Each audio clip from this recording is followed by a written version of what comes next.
name's Tom DeCaney. I'm the Director of Cultural Affairs at the San Francisco Arts Commission, and I'm excited to be here to help dedicate Philosopher's Way at McLaren Park. Let's give a hand. So it's a great pleasure to have you join us in celebrating this dedication by artists Susan Schwarzenberg and Peter Richards.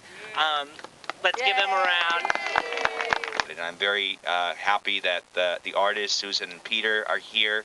I do think that you where are they, by the way? Are they in the audience? Please raise your hand. Okay, let's give them a big come on up. Come on up. Thank you, Supervisor. So I just want to ask, how many people here have had a chance to check out the trail and the work? Welcome, Supervisor Cohen. All right. Great. So many of you have already got a chance to see. For those of you that haven't or would like to get a tour by our wonderful artists, they will be guiding tours at the end of our speeches today. So there is incentive to stick around. For those of you that don't know, Philosopher's Way is a 2.7-mile trail loop with musing stations along the way to allow us to kind of take in the views and see the park in a way that perhaps we haven't seen it before. As many of you know, McLaren Park is the second largest park in San Francisco, and it is about time that we get our fair share. Thank you, Supervisor. I want to just share something that the Save McLaren Park newsletter had posted. I think one park user sums up this project really well.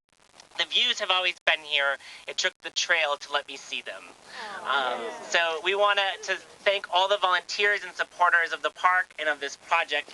It really has been an incredible project to work on. Because we're going to see this Philosopher's Way as a start of other projects that are going to come forward. This Philosopher's Way is also about linking the past, the present, and the future. And I can't think of a better way of doing that and celebrating that here today. Thank you very much for your work. This is a great way to kick off the new year. This is Barney, by the way. He's a philosopher dog, so I thought it was appropriate that he come. Barney! Told you.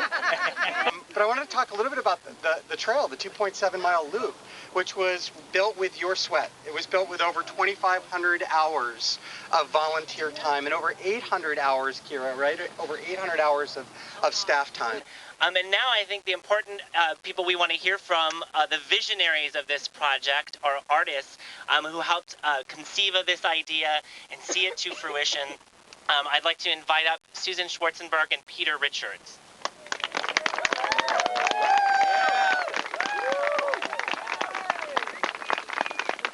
Well, we promise not to say anything. We're gonna our words will be in the walk that we take around the perimeter of the park. Thank you so much for coming today, and I look around and I see so many people that were involved in helping us decide what these trails would be. And many of your stories, you are the philosophers whose words are on many of the stones. So I'm so pleased that we're this far, and I feel like the project's just beginning now since everyone's using it. Great. So we're going to divide up into two groups and then come back here, but there'll be a short loop that people can take as well. So thank you all for coming and for celebrating this wonderful project and for all of our partners and making it happen. So thank you. So, picture time. And also thank you to Commissioner Calloway from the Arts Commission for being here today. Thank you. What's the difference? I mean, you know, common scene on this side. I just saw you. I think it's a new area of the park. I've heard too about it.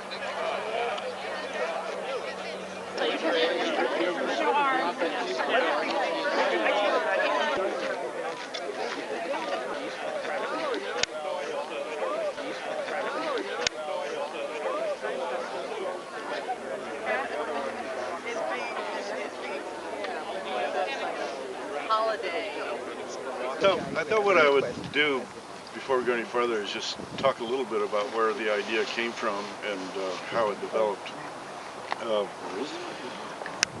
Susan and I are colleagues at the Exploratorium, and we decided to respond to a call for qualifications from the Art Commission to do something here at the park.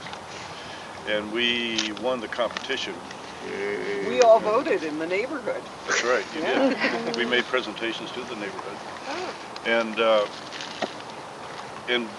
But as we were preparing for this presentation, we started coming up here, of course, and one morning I came by myself, and it was really foggy, and I was climbing a hill back over this way, and I began hearing this chanting, and and it was very melodic and mysterious, and yeah, we call it Philosopher's Hill. It's good. Anyway, as I got closer, I saw it was a man who was obviously Asian, and he was singing.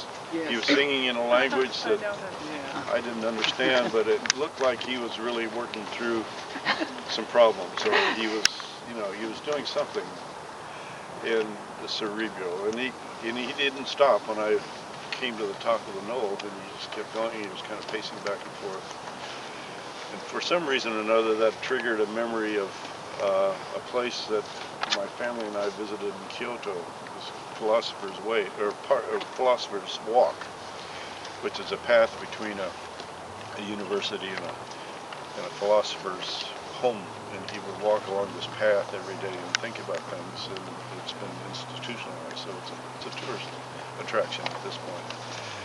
But this notion of walking and thinking and working things out and mulling things over and responding to things that you see is really what walking is about. It's much more than just getting your heart rate up, I think, if it's being done properly. And so we thought, well, let's create a path, Philosopher's Way out here, that would have a series of stations along it that could stimulate thinking. And there's nothing didactic about what we put out here. It's just responses from talking to neighbors, to things that we've noticed, to research. So each one here there's one here that's really nice, and it talks about the notion of landscape is like a sketch pad. You draw the landscape and it exists for 50 years, and then things start to change, and you strip that page off and you do a new one. How many of those, what you call these stations? We call them musing stations, and they're 14. When did these things get installed? Oh, they were kind of incrementally installed over the past year, I'd say. I think we began probably January or February. And they kind of went in 2 or 3 at a time. The plaques themselves are black granite, polished black granite, and they've been laser etched.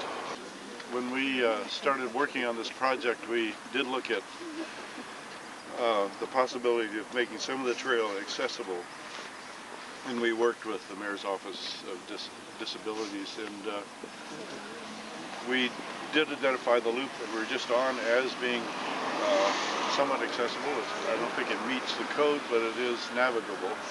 And we worked with an accessibility consultant to determine what would work and what wouldn't. But one of the things that she really advocated strongly for was to get a decent crosswalk and some curb cuts in across here. And DPW did that, which was terrific. And there's another crosswalk that I'll point out later that needs to be done still. And I will ask for your help to create a little bit more oomph to get that to happen. I love this view because of the downtown San Francisco, and it's such a strange view because it's layered behind these hills, and it just doesn't look like the city that I know and love. It's something else. It's kind of like Oz coming up. Right down at this corner down here is a block that's full of old greenhouses that are kind of falling in, and this is an image of that. Rose is still growing in there. Yeah, it's terrific. Really? Yeah. So that was inspirational to think about the stories, the kind of detritus that we leave behind that actually have meaning. The greenhouses are falling in, but they still represent the lives and times of a significant group of people here. And as we walk through, we leave little things too that are part of us. And so the idea of this trail was to give people an opportunity to share some of their stories with each other, and hopefully to make up some new ones. This wasn't in the scope of our project, but it seemed like such a great opportunity. We we went ahead and did it anyway. This is a spring. It's a spring box. Before, the water was just kind of pouring out into the creek. And I happened to have a piece of basalt, so I had somebody cut a bowl into it, and we installed it and kind of formalized this little place, and now we have sort of a Zen dog bowl. Where hopefully, after the dogs drink in this bowl, the blood pressure goes down and they kind of chill out a little bit. But it's kind of a soothing thing. We tried to utilize as many existing paths as possible, and I think out of the 2.7 mile trail, probably a mile or a little bit less of the trail is brand new. The rest of it was existing. This was kind of an interesting spot because when the park was formed back in the 20s, a lot of this area was a neighborhood, and so the city bought up lots to fill out a park on this side of the hill. This is an original house here. It's now used by the Park Service. But when we get up here, you'll see some an old fire hydrant and some foundations. So this was sort of inhabited, and then it got scraped off, and it's another kind of habitation now.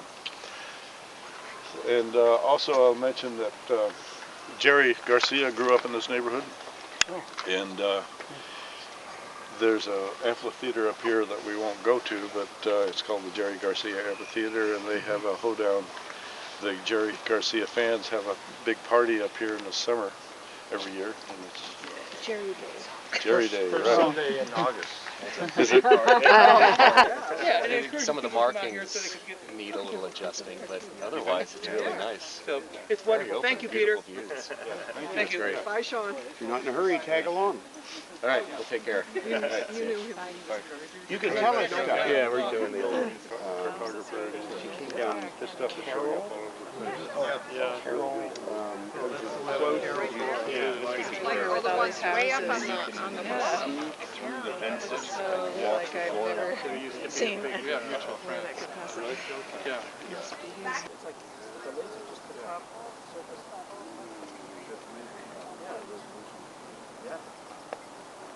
I can see a ghostly Farallon Island out there. Very. Oh yeah. Very barely. Kind of like right there. Yeah, right there. Okay. Vaguely. You see the ships out there? This golf. Frisbee golf. Yeah, golf course. Yeah. Frisbee golf course.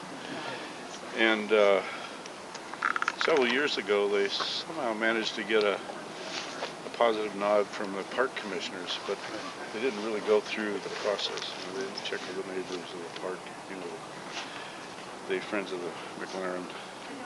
And so it's been this big sort of controversy ever since. The dog guys against the natural areas guys versus the joggers versus... Exactly. Against the Philosopher's Walk guys. Yeah.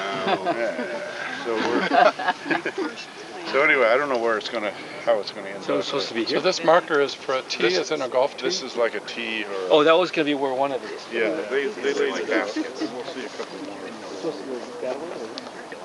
So you're philosophizing down the trail and you get whacked like Odd Job. Yeah.